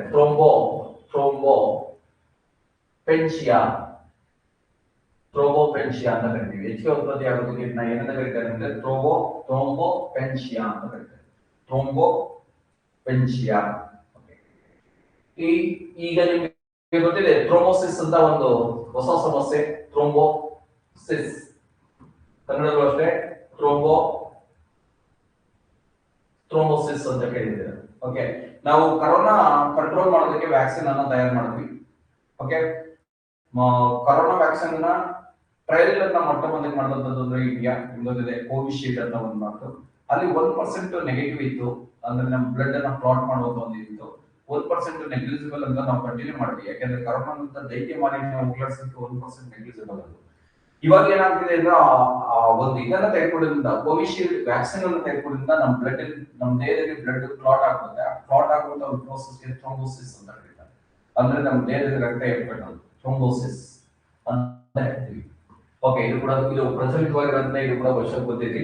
ಓಕೆ, ರಕ್ತ ಏರ್ಪಡಿಸೋದಕ್ಕೆ ಹೆಲ್ಪ್ ಮಾಡುವಂತ ವಿಟಮಿನ್ ಯಾವುದು ಅಂತಂದ್ರೆ ಪರ್ಟಿಕ್ಯುಲರ್ ಬೆಳಿಬೇಕಂದ್ರೆ vitamin K. Vitamin K helps to blood clotting. ರಕ್ತ ಏರ್ಪಡಿಸೋದಕ್ಕೆ ಹೆಲ್ಪ್ ಮಾಡುತ್ತೆ, ಗೊತ್ತಿರಬೇಕು. ನಿಮ್ಗೆ ಏನಾದ್ರು ವಿಟಮಿನ್ ಜೀವಸತ್ವ ಅನ್ನೋ ಪದ ಇತ್ತು ಅಂದ್ರೆ ವಿಟಮಿನ್ ಕೆ ಅಂತ ಬರಬೇಕು. ಓಕೆ, ವಿಟಮಿನ್ ಕೆ ಏನಿರುತ್ತೆ ಅಂದ್ರೆ ಕರ್ಬೇವಿನ ಸೊಪ್ಪು ಈ ತರದೆಲ್ಲ ಇರುತ್ತೆ. ಅದಕ್ಕೋಸ್ಕರ ಕರ್ಬೇವಿನ ಸೊಪ್ಪನ್ನ ಎಚ್ಚೆತ್ತವಾಗಿ ತಿನ್ನಿ ಅಂತ ಹೇಳಿದ್ರು. ಕಾರಣ ನಿಮ್ಗೆ ಗೊತ್ತಿರಬೇಕು, ಮೊದಲಿಗೆ ಹಳ್ಳಿಗಳಲ್ಲಿ ಏನ್ ಮಾಡ್ತಾ ಇದ್ರು, ಮನೆ ಮುಂದೆನೆ ಕರ್ಬೇವಿನ ಗಿಡನ ಬೆಳೆಸ್ತಾ ಇದ್ರು. ಲೈವ್ ಆಗಿ ಚೆನ್ನಾಗಿರುವಂತ ಫ್ರೆಶ್ ಆಗಿರುವಂತ ಸೊಪ್ಪನ್ನ ದಿನನಿತ್ಯದ ಅಡಿಗೆಯಲ್ಲಿ ಬೆಳೆಸ್ತಾ ಇದ್ರು. ಆಗಿರುವಂತ ಜನಗಳಿಗೆ ಬ್ಲಡ್ ಪ್ಯೂರಿಫೈ ಆಗೋದಕ್ಕೆ ಹೆಲ್ಪ್ ಮಾಡ್ತಾ ಇತ್ತು, ಬ್ಲಡ್ ರೆಡ್ ಕಲರ್ ಇರೋದಕ್ಕೆ ಹೆಲ್ಪ್ ಮಾಡ್ತಾ ಇತ್ತು, ಐರನ್ ಕಂಟೆಂಟ್ ಅನ್ನ ಮೇಂಟೈನ್ ಮಾಡ್ತಾ ಇತ್ತು. ಆ ರೀತಿ ಹೆಲ್ಪ್ ಆಗ್ತಾ ಇತ್ತು. ಈಗ ಏನ್ ಮಾಡ್ತೀವಿ ಅಂತಂದ್ರೆ ಎಲ್ಲೋ ಅನುಭವಿರೋದನ್ನ ಊರ್ಬೋದ ತಂದ್ಬಿಟ್ಟು ಅದನ್ನ ಬಳಸಿರ್ತಾರೆ ಕೆಲವರು. ಕೆಲವರು ಊಟ ಮಾಡೋದು ಮೊದಲೇ ಅದನ್ನ ತೆಗೆದಿಟ್ಬಿಟ್ಟಿರ್ತಾರೆ, ತಿನ್ನೋದಿಲ್ಲ. ಆಕ್ಚುಲಿ ತಿನ್ಬೇಕು, ವಿಟಮಿನ್ ಕೆ ಅನ್ನ ಸಪ್ಲೈ ಮಾಡಿ. RBCs, WBCs, ಪ್ಲೇಟ್ಲೆಟ್ಸ್ ಯಾವ ರೇಷನ್ ಅಲ್ಲಿ ಇರ್ತವೆ ಅಂತ ಒಂದು ಕ್ವಶನ್ಸ್ ಅನ್ನ ಕೇಳ್ತಾನೆ. ಓಕೆ, 500 RBCs ಇರೋ ಕಡೆಗೆ 1 WBCs ಇರುತ್ತೆ, 1 WBCs ಇರೋ ಕಡೆಗೆ 25 ಪ್ಲೇಟ್ಲೆಟ್ಸ್ ಗಳು ಇರ್ತವೆ. ಓಕೆ, ನಿಮ್ಗೆ ಇದೇ ಆರ್ಡರ್ ಕೊಟ್ಟಿರಬೇಕು. ಕೆಂಪು ರಕ್ತಕಣಗಳು, ಬಿಳಿ ರಕ್ತಕಣಗಳು, ಕಿರುತಟ್ಟೆಗಳು ಯಾವ ರೇಷನ್ ಅಲ್ಲಿ ಇರ್ತವೆ ಅಂತ ನಿಮ್ಗೆ ಏನಾದ್ರು ಕೇಳಿದ್ರೆ 500:1:25 ರೇಷನ್ ಅಲ್ಲಿ ಇರುತ್ತೆ. 500:1:25. ಬೇರೆಯವ್ರು ಇಂಟರ್ಚೇಂಜ್ ಮಾಡಿದ್ರೆ ಈ ರೇಷಿಯೋ ಕೂಡ ಚೇಂಜ್ ಮಾಡ್ಕೋಬೇಕಾಗುತ್ತೆ, ಗೊತ್ತಿರಬೇಕು. ರಕ್ತ ಏರ್ಪಡಿಸೋದಕ್ಕೆ ಸಹಾಯ ಮಾಡುವಂತ ಲವಣಗಳು ಯಾವುವು ಅಂತ ಕೇಳ್ತಾರೆ. K+ ಅಂತ ಕೇಳಿದಿರಾ, Na+ ಅಂತ ಕೇಳಿದಿರಾ, Ca++ ಅಂತ ಕೇಳಿದಿರಾ. ಇದ್ರ ಮೇಲೆ ರೀಸೆಂಟ್ ಆಗಿ ಕ್ವಶನ್ಸ್ ಬಂದಿತ್ತು. ಓಕೆ, ಈ ಪೊಟ್ಯಾಷಿಯಂ ಇದೆಯಲ್ಲ, ಕೆ ಇದೆಯಲ್ಲ, ಆ ಪೊಟ್ಯಾಷಿಯಂ ನಮ್ಮ ರಕ್ತದಲ್ಲಿ ಬ್ಲಡ್ ಕ್ಲಾಟ್ ಆಗೋದಕ್ಕೆ ಹೆಲ್ಪ್ ಮಾಡುತ್ತೆ. ಸೋಡಿಯಂ ಬಗ್ಗೆ ನಾನು ಹೇಳ್ಬೇಕಾಗಿಲ್ಲ, ನಿಮ್ಗೆ ಗೊತ್ತಿದೆ. ಹಳ್ಳಿಗಳಲ್ಲಿ ಅನಿಮಲ್ಸ್ ಬ್ಲಡ್ ಅನ್ನ ಕಲೆಕ್ಟ್ ಮಾಡ್ಬೇಕಾದ್ರೆ ಏನ್ ಮಾಡ್ತಾರೆ, ಒಂದು ಪಾತ್ರೆ ತೆಗೆದುಕೊಳ್ತಾರೆ. ಪಾತ್ರೆಗೆ ಒಂದು 2-3 ಹಳ್ಳಿ ಅಂದ್ರೆ ಒಂದು ಬೌಲ್ ತೆಗೆದುಕೊಳ್ತಾರೆ. ಆ ಬೌಲ್ ನಲ್ಲಿ ಒಂದು ಸ್ವಲ್ಪ ನೀರು ತೆಗೆದುಕೊಳ್ತಾರೆ. ಅದಕ್ಕೊಂದು 2-3 ಹಳ್ಳಿ ಉಪ್ಪು ಹಾಕ್ತಾರೆ.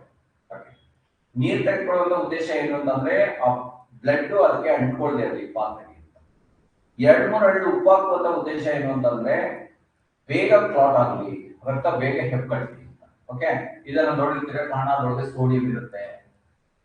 ಕ್ಯಾಲ್ಸಿಯಂ ನಿಮ್ಗೆ ಗೊತ್ತಿದೆ, ಹಳ್ಳಿಯಿಂದ ಬಂದಿರುವಂತವ್ರಿಗೆ ಕೈಯೆಲ್ಲ ಕಟ್ಟಾಗ ಒಂದ್ ಸ್ವಲ್ಪ ಬ್ಲಡ್ ಬರ್ತಾ ಇದ್ರೆ ಅದಕ್ಕೊಂದು ಸುಣ್ಣ ಹಚ್ಚು ಅಂತ ಹೇಳ್ತಾ ಇದ್ರು. ಸುಣ್ಣ ಹಚ್ಚಿದ್ರೆ ಏನಾಗುತ್ತೆ, ಕ್ಯಾಲ್ಸಿಯಂ ಇರುತ್ತೆ, ಬ್ಲಡ್ ಅನ್ನ ಬೇಗ ಕ್ಲಾಟ್ ಮಾಡುತ್ತೆ, ವೇಸ್ಟ್ ಆಗೋದು ತಪ್ಪುತ್ತೆ. ಇದೆಲ್ಲ ನಾವು ಡೇ ಟು ಡೇ ಸೈನ್ಸ್ ನಲ್ಲಿ ಬಳಸ್ತಿದೀವಿ ಜೀವನದಲ್ಲಿ. ಆದ್ರೆ ಕ್ವಶನ್ಸ್ ಬಂದಾಗ ಬರಲಿಲ್ಲ. ಅದನ್ನ ಕೇರ್ಫುಲ್ ಆಗಿ ನೋಡಿ ಬರಬೇಕಾಗುತ್ತೆ. ಈ 3 ಅಯಾನ್ಗಳ ಕೆಲಸ ಏನಂತಂದ್ರೆ it has to blood clotting, ರಕ್ತ ಏರ್ಪಡಿಸಲಿಕ್ಕೆ ಹೆಲ್ಪ್ ಮಾಡ್ತಾರೆ. ಪೊಟ್ಯಾಷಿಯಂ, ಕ್ಯಾಲ್ಸಿಯಂ, ಸೋಡಿಯಂ ಇವೆಲ್ಲವೂ ಕೂಡ ರಕ್ತ ಏರ್ಪಡಿಸಲಿಕ್ಕೆ ಹೆಲ್ಪ್ ಮಾಡ್ತಾರೆ. ಒಂದ್ಸಲ ಪ್ಲೇಟ್ಲೆಟ್ಸ್ ಅನ್ನ ನೋಡೋಣ. ಪ್ಲೇಟ್ಲೆಟ್ಸ್ ಅನ್ನ ಏನಂತ ಕರೀತಾರೆ ಅನ್ನೋದೇ ಒಂದು ಕ್ವಶನ್ಸ್. ಈಗ RBCs ನ ಎರಿಥ್ರೋಸೈಟ್ಸ್ ಅಂತ ಕರೆದ್ರು, WBCs ನ ಲ್ಯೂಕೋಸೈಟ್ಸ್ ಅಂತ ಕರೆದ್ರು, ಈ ಪ್ಲೇಟ್ಲೆಟ್ಸ್ ಅನ್ನ ಥ್ರೋಂಬೋಸೈಟ್ಸ್ ಅಂತ ಕರೀತೀವಿ. ಇದಕ್ಕೆ ಯಾವುದೇ ಡೆಫಿನೆಟ್ ಶೇಪ್ ಇರೋದಿಲ್ಲ. ಓಕೆ, 1 ಕ್ಯೂಬಿಕ್ ಮಿಲಿಮೀಟರ್ ನಲ್ಲಿ 2.5 ಇಂದ 5 ಲಕ್ಷ ಕಣಗಳಿರ್ತವೆ. ಓಕೆ, ಈ ಅತಿ ಹೆಚ್ಚಿಗೆ ಉತ್ಪತ್ತಿ ಆಗೋದಕ್ಕೆ ಥ್ರೋಂಬೋಪೆನ್ಶಿಯಾ ಅಂತ ಕರೀತಾರೆ. ಥ್ರೋಂಬೋಪೆನ್ಶಿಯಾ ಅಂತ ಕರೀತಾರೆ. ಈಗ ಥ್ರೋಂಬೋಸಿಸ್ ಅನ್ನೋದು ವ್ಯವಸ್ಥೆ ಇದೆ, ಕ್ವಶನ್ಸ್ ಆಗ್ಬೋದು, ನಿಮ್ಗೆ ಗೊತ್ತಿರಬೇಕು. ಕೋವಿಶೀಲ್ಡ್ ಅನ್ನುವಂತ ಒಂದು ವ್ಯಾಕ್ಸಿನ್ ಅನ್ನ ತೆಗೆದುಕೊಂಡಿಲ್ಲ ಕೊರೋನಾ ಕಾಯಿಲೆಗೆ. ಆ ವ್ಯಾಕ್ಸಿನ್ ಇವಾಗ ಏನ್ ಮಾಡ್ತಾ ಇದೆ, ನಮ್ಮ ದೇಹದಲ್ಲಿ ಬ್ಲಡ್ ಕ್ಲಾಟ್ ಆಗೋ ತರ ಮಾಡ್ಬಿಡ್ತಾ ಇದೆ. ಆ ಥ್ರೋಂಬೋಸಿಸ್ ಎಫೆಕ್ಟ್ ಇಂದ ಹಾರ್ಟ್ ಅಟ್ಯಾಕ್ ಆಗಿ ವ್ಯಕ್ತಿಗಳು ಸುತ್ತಾಗ್ತಾ ಇದ್ದಾರೆ.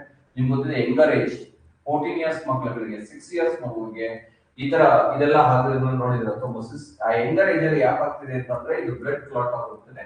ಆ ಕ್ಲಾಟ್ ಆಗುವಂತ ಒಂದು ಪ್ರೋಸೆಸ್ ಗೆ ನಾವೇನ್ ಕರೀತೀವಿ, ಥ್ರೋಂಬೋಸಿಸ್ ಅಂತ ಕರೀತೀವಿ. ವಿಟಮಿನ್ ಕೆ ಅಂತ ಪರ್ಟಿಕ್ಯುಲರ್ ಆಗಿ ಕೇಳಿದ್ರೆ it helps to blood clotting. Vitamin ಅಂತ ಕೇಳಿದಾಗ ಬಂದ್ಬೇಕಾಗುತ್ತೆ. ಆರ್ಬಿಸಿಸ್, ಡಬ್ಲ್ಯೂಬಿಸಿಸ್, ಪ್ಲೇಟ್ಲೆಟ್ಸ್ ಯಾವ ರೇಷನ್ ಅಲ್ಲಿ ಮಿಕ್ಸ್ ಆಗಿರ್ತವೆ ಅಂದ್ರೆ, ನೀವು ತಲೆ ಹತ್ರ ರಕ್ತ ತೆಗೆದುಕೊಳ್ಳಿ, ಕಾಲ ಹತ್ರ ರಕ್ತ ತೆಗೆದುಕೊಳ್ಳಿ, ಈ ರೇಷನ್ ಅಲ್ಲಿ ಮಿಕ್ಸ್ ಆಗಿರ್ತವೆ. ನಾನು ಒಂದು ಎಕ್ಸಾಂಪಲ್ ಹೇಳ್ಬಿಡ್ತೀನಿ. ಒಂದು ಗ್ಲಾಸ್ ತೆಗೆದುಕೊಳ್ಳಿ, ನೀರ್ ತೆಗೆದುಕೊಳ್ಳಿ, 1 ಸ್ಪೂನ್ ಅಷ್ಟು ಸಕ್ಕರೆ ಹಾಕಿ ಕರ್ಕೋಬೇಕು, ಸಂಪೂರ್ಣವಾಗಿ ಕರ್ಕೋಬೇಕು. ಕರ್ಕೋಗಿರೋದ್ರಲ್ಲಿ ನೀವು ಟೇಸ್ಟ್ ಮೇಲ್ಗಡೆ ತೆಗೆದುಕೊಂಡು ಸಿ ಅಷ್ಟೇ ಇರುತ್ತೆ, ಕೆಳಭಾಗ ತೆಗೆದುಕೊಂಡು ಅಷ್ಟೇ ಇರುತ್ತೆ. ಅದೇ ತರ ನಿಮ್ಗೆ ಎಲ್ಲೇ ಬ್ಲಡ್ ತೆಗೆದುಕೊಳ್ಳಿ ಈ ರೇಷನ್ ಅಲ್ಲಿ ಇರುತ್ತೆ. 500:1:25 ರೇಷನ್ ಅಲ್ಲಿ ಇರುತ್ತಾ ಮಿಕ್ಸ್ ಆಗಿರುತ್ತೆ. ಇದು ಕೂಡ ಒಂದು SSC ಎಕ್ಸಾಮ್ ನಲ್ಲಿ ಕ್ವಶನ್ಸ್ ಅನ್ನ ಕೇಳ್ತಾರೆ. ರಕ್ತ ಎಕ್ಕರಿಸೋದಕ್ಕೆ ಸಹಾಯ ಮಾಡುವ ಅಯಾನುಗಳು ಯಾವುವು ಅಂತ ಕೇಳ್ತಾನೆ. K+, Ca++, Na+, ಇವೆಲ್ಲವೂ ಕೂಡ ಏನ್ ಮಾಡ್ತವೆ ಅಂತಂದ್ರೆ ಪೊಟ್ಯಾಷಿಯಂ, ಸೋಡಿಯಂ, ಕ್ಯಾಲ್ಸಿಯಂ ಅಯಾನುಗಳು ರಕ್ತವನ್ನು ಬೇಗ ಎಕ್ಕರಿಸೋದಕ್ಕೆ ಸಹಾಯ ಮಾಡ್ತವೆ. ನಾವೀಗ 3 ಓದಿದ್ವಿ ಸ್ನೇಹಿತರೆ. ಆರ್ಬಿಸಿಸ್ ನ ಓದಿದ್ವಿ, ಡಬ್ಲ್ಯೂಬಿಸಿಸ್ ನ ಓದಿದ್ವಿ, ಪ್ಲೇಟ್ಲೆಟ್ಸ್ ನ ಓದಿದ್ವಿ. ಹಾಗಾದ್ರೆ ಯಾವ್ದು ಓದಿಲ್ಲ ನಾವು 4 ಕಾಂಪೋನೆಂಟ್ಸ್ ಅಲ್ಲಿ? ಪ್ಲಾಸ್ಮಾನ ಓದಿಲ್ಲ. ಪ್ಲಾಸ್ಮಾ ಇದನ್ನ ಬ್ಲಡ್ ಸೀರಮ್ ಅಂತ ಕರೀತಾರೆ. ಬ್ಲಡ್ ಸೀರಮ್ ಅಂತಾನೆ ಹೇಳ್ತೀವಿ. ಓಕೆ, ಒಂದ್ ಸ್ವಲ್ಪ ಇದರ ಅಧ್ಯಯನ ಮೇಲೆ ಕ್ವಶನ್ಸ್ ಅನ್ನ ಕೇಳ್ತಾರೆ. ಪ್ಲಾಸ್ಮಾದ ಅಧ್ಯಯನಕ್ಕೆ ಏನಂತ ಕರೀತಾರೆ ಅಂತ ನೀವೇನ್ ಮಾಡ್ತೀರಿ? ಹೆಮಟಾಲಜಿ ಅಂತ ಒಂದ ಆಪ್ಷನ್ಸ್ ಇರುತ್ತೆ, ಟಿಕ್ ಮಾಡ್ತೀರಾ. ರಕ್ತದ ಬಗ್ಗೆ ಅಧ್ಯಯನ ಮಾಡೋದಕ್ಕೆ ಹೆಮಟಾಲಜಿ ಅಂತ ಕರಿತೀವಿ. ಪ್ಲಾಸ್ಮಾ ಬಗ್ಗೆ ಅಧ್ಯಯನ ಮಾಡೋದಕ್ಕೆ ಸಿರಾಲಜಿ ಅಂತ ಕರೀತಾರೆ. ಸಿರಾಲಜಿ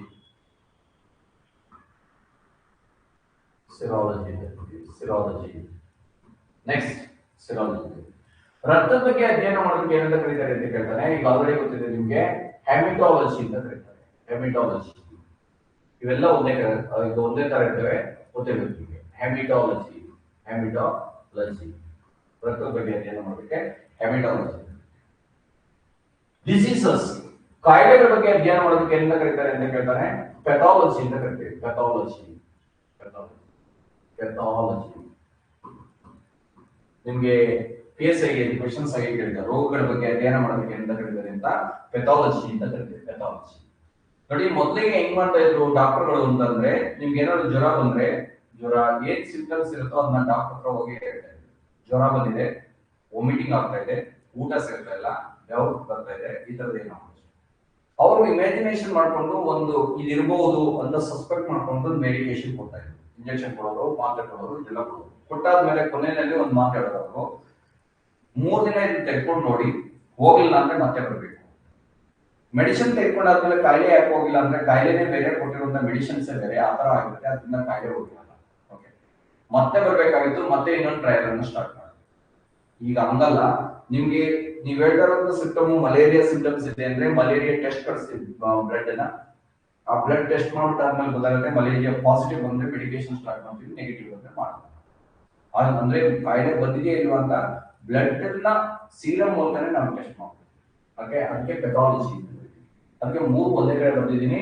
ಪ್ಲಾಸ್ಮಾ ಬಗ್ಗೆ ಅಧ್ಯಯನ ಮಾಡೋದಕ್ಕೆ ಸಿರಾಲಜಿ ಅಂತ ಕರೀತಾರೆ. ರಕ್ತದ ಬಗ್ಗೆ ಅಧ್ಯಯನ ಮಾಡೋದಕ್ಕೆ ಹೆಮಟಾಲಜಿ ಅಂತ ಕರೀತಾರೆ. ರೋಗಗಳ ಬಗ್ಗೆ ಅಧ್ಯಯನ ಮಾಡೋದಕ್ಕೆ ಪೆಥಾಲಜಿ ಅಂತ ಕರೀತಾರೆ. ಈ ಪ್ಲಾಸ್ಮಾ ಪೇಲ್ ಯೆಲ್ಲೋ ಕಲರ್ ಇರುತ್ತೆ, ತಿಳಿ ಹಳದಿ ಬಣ್ಣ ಇರುತ್ತೆ. ಅಂದ್ರೆ ಸ್ವಲ್ಪ ಲೈಟ್ ಆಗಿ ಹಳದಿ ಬಣ್ಣ ಇರುತ್ತೆ. ತಿಳಿ ಹಳದಿ ಬಣ್ಣವನ್ನ ಹೊಂದಿರುತ್ತೆ. ತಿಳಿ ಹಳದಿ ಬಣ್ಣವನ್ನ ಎಷ್ಟು ಪರ್ಸೆಂಟ್ ಪ್ಲಾಸ್ಮಾ ಇದೆ ಅಂತಂದ್ರೆ 55% ಆಫ್ ದಿ ಬ್ಲಡ್ ಪ್ಲಾಸ್ಮಾ ಇದೆ. ಇನ್ ರಿಮೈನಿಂಗ್ 45% ಇರುತ್ತಲ್ಲ 100ಗೆ ಬ್ಲಡ್ ಸೆಲ್ಸ್ ಇರ್ತದೆ. ಬ್ಲಡ್ ಸೆಲ್ಸ್ ಅಂತಂದ್ರೆ ಆರ್ಬಿಸಿಸ್, ಡಬ್ಲ್ಯೂಬಿಸಿಸ್, ಪ್ಲೇಟ್ಲೆಟ್ಸ್ ಇವಿರ್ತವೆ. ಅಂದ್ರೆ 55% ಪ್ಲಾಸ್ಮಾ ಇರುತ್ತೆ. ಲಾಸ್ಟ್ ಟೈಮ್ SSC ನಲ್ಲಿ ಕ್ವೆಶ್ಚನ್ಸ್ ಬಂದಿತ್ತು, ನಮ್ಮ ರಕ್ತದಲ್ಲಿ ಎಷ್ಟು ಪರ್ಸೆಂಟ್ ಪ್ಲಾಸ್ಮಾ ಇದೆ ಅಂತ. 55% ಪ್ಲಾಸ್ಮಾ ಇದೆ. Approximately 3 litres of blood. ರಕ್ತದಲ್ಲಿ 3 ಲೀಟರ್ ಅಷ್ಟು ಇದು ರೆಸ್ಪಾನ್ಸಿಬಲ್ ಆಗಿರುತ್ತೆ. 3 ಲೀಟರ್. ಏನ್ ಹೆಲ್ಪ್ ಮಾಡೋದು ಇದು plasma? It has to transportation. ಟ್ರಾನ್ಸ್ಪೋರ್ಟೇಷನ್ಗೆ ಸಹಾಯ ಮಾಡುತ್ತೆ, ನಮ್ಮ ದೇಹದಲ್ಲಿ ಸಾಗಾಣಿಕೆಗೆ ಸಹಾಯ ಮಾಡುತ್ತೆ. ಟ್ರಾನ್ಸ್ಪೋರ್ಟೇಷನ್ಗೆ ಸಹಾಯ ಮಾಡೋದಕ್ಕೆ ಎಷ್ಟೇ ಇದಾಗಿ ಹೇಳ್ಬೋದು ನಿಮ್ಗೆ ಅಂತಂದ್ರೆ, ಮೋದಿಯವರ ಬುಲೆಟ್ ಟ್ರೈನ್ ಫಾಸ್ಟ್ ಆಗಿರುವಾಗ ಟ್ರಾನ್ಸ್ಪೋರ್ಟೇಷನ್ ಸಿಸ್ಟಮ್ ನಮ್ಮ ಬಾಡಿನಲ್ಲಿ ಸೈನೈಡ್ ಅನ್ನ ನೀರಿನಲ್ಲಿ ಡಿಪ್ ಮಾಡಿ, ಸೈನೈಡ್ಗೆ ನೀರನ್ನ ಡಿಪ್ ಮಾಡ್ಬಿಟ್ಟು ಚುಚ್ಚಿ ತೆಗೆಯೋಷ್ಟು ಸತ್ತೋದು. ಅಷ್ಟು ಬೇಗ ಎಲ್ಲಾ ಕಡೆಗೂ ಪಾಯ್ಸನ್ ಅನ್ನ ಸರ್ಕ್ಯುಲೇಟ್ ಮಾಡದೆ ಅಂದ್ರೆ ಪ್ಲಾಸ್ಮಾ. ಓಕೆ, ನಿಮ್ಗೆಲ್ಲೋ ಒಂದು ದೊಡ್ಡ ಗಾಯ ಆಗಿರುತ್ತೆ, ಡಾಕ್ಟರ್ ಗಾಯ ಮೇಲೆ ಇಂಜೆಕ್ಷನ್ ಕೊಡೋದು, ದೇಹದ ಯಾವುದೋ ಭಾಗದ ಇಂಜೆಕ್ಷನ್ ಕೊಟ್ಟಿರ್ತಾರೆ, ಇಮಿಡಿಯೇಟ್ ಅದ್ರ ಮೇಲೆ ಪೈನ್ ಕಡಿಮೆ ಆಗ್ತದೆ. ಅಷ್ಟು ಬೇಗ ಎಲ್ಲಿ ಅವಶ್ಯಕತೆ ಇದೆಯೋ ಆ ವಸ್ತುಗಳನ್ನು ಟ್ರಾನ್ಸ್ಪೋರ್ಟೇಷನ್ ಮಾಡೋದು, ಸಾಗಾಣಿಕೆ ಮಾಡೋದು, ಇದು ದೊಡ್ಡ ಸಾಗಾಣಿಕೆ ವ್ಯವಸ್ಥೆಯನ್ನು ಹೊಂದಿರುತ್ತದೆ. ಇದರಲ್ಲಿ ಎರಡು ಪ್ರೋಟೀನ್ಗಳಿವೆ, ಎರಡು ಪ್ರೋಟೀನ್ಗಳು, ಪ್ರೊಥಾಬಿನ್ ಫೈಬ್ರಿನೋಜಿನ್ ಅನ್ನೋದೇ ಎರಡು ಪ್ರೋಟೀನ್ ಇವೆ. ಪ್ರೊಥಾಬಿನ್ ಅಂತಾನೂ ಕರೀತಾರೆ, ಪ್ರೊಥಾಬಿನ್. ಫೈಬ್ರಿನೋಜಿನ್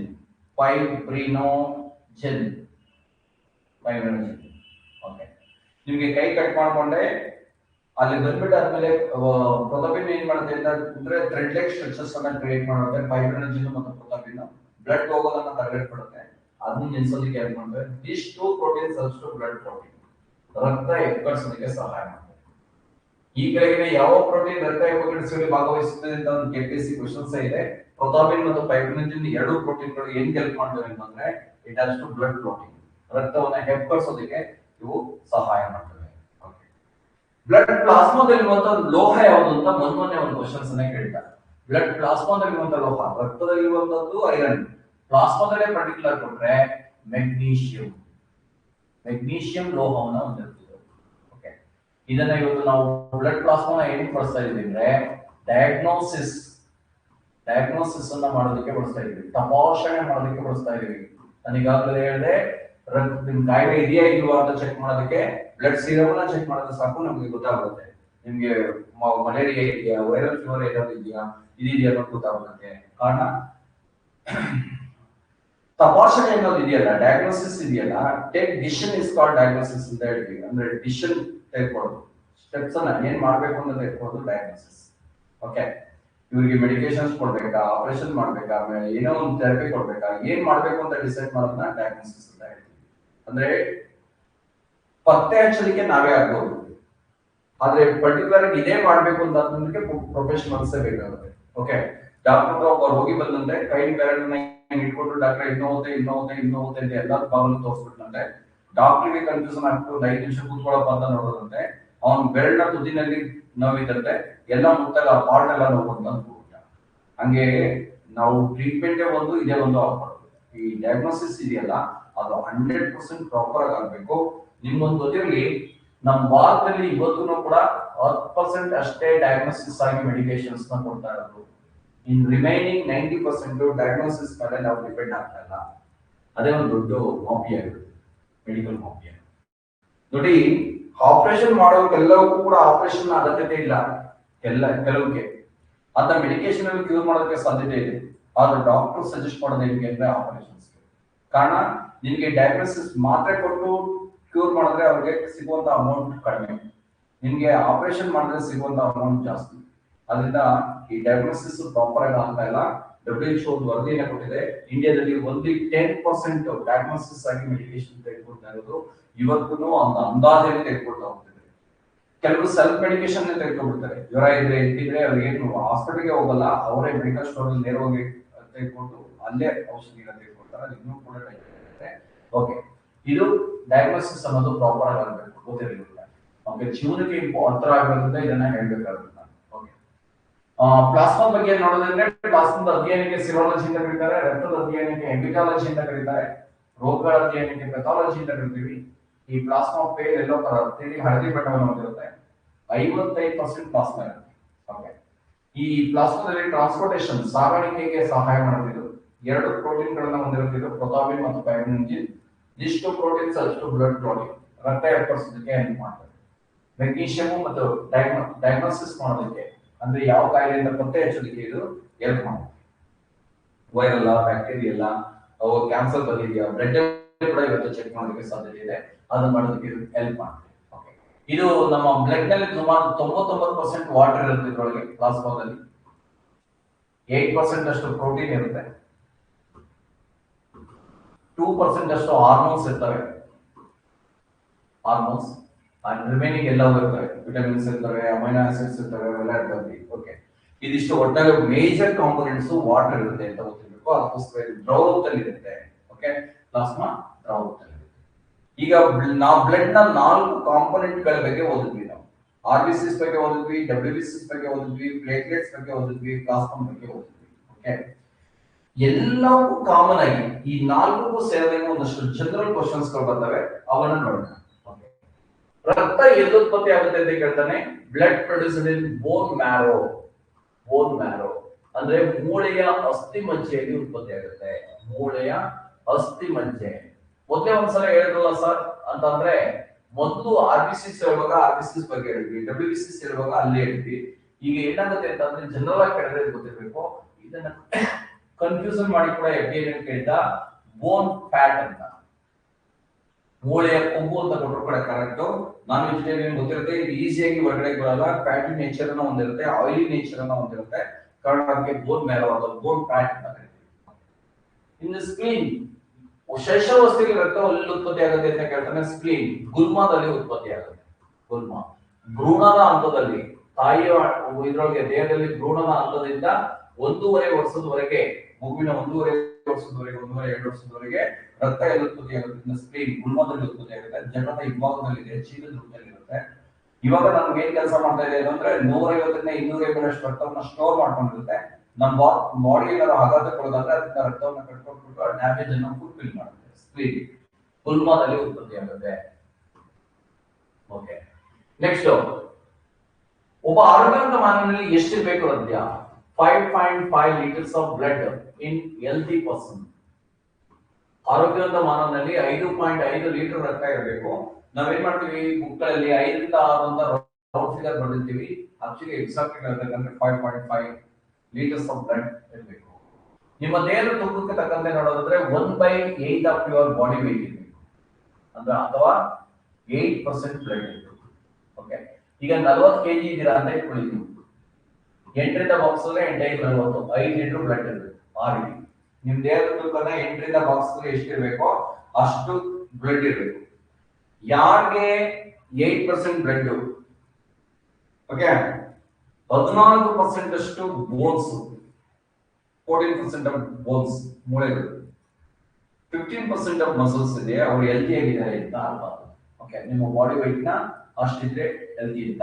ಇದು ಕೂಡ ಒಂದು ಟೆಟ್ ಎಕ್ಸಾಮ್ ನಲ್ಲಿ ಕ್ವಶನ್ಸ್ ಆಗಿದೆ, ಓದಿರ್ಬೇಕು. 1/8 ಆಫ್ ದಿ ಬಾಡಿ weight ಅಂತ ಕೊಡ್ತೀನಿ, correct. 8% of your body weight ಅಂತ ಕೊಡ್ಬೋದು. ನಿಮ್ಮ ದೇಹದ ತೂಕದ 8% ಅಷ್ಟು ಇರಬೇಕು. ಓಕೆ, ಬ್ಲಡ್ ಸರ್ಕ್ಯುಲೇಷನ್ ನ ಕಂಡುಹಿಡಿದವರು ಯಾರು ಅಂತ ಕೇಳಿದ್ರೆ doctor William Harvey. William Harvey ಅನ್ನೋರು ಮೊಟ್ಟ ಮೊದಲಿಗೆ ಬ್ಲಡ್ ಸರ್ಕ್ಯುಲೇಷನ್ ನ ಕಂಡುಹಿಡಿದ್ರು.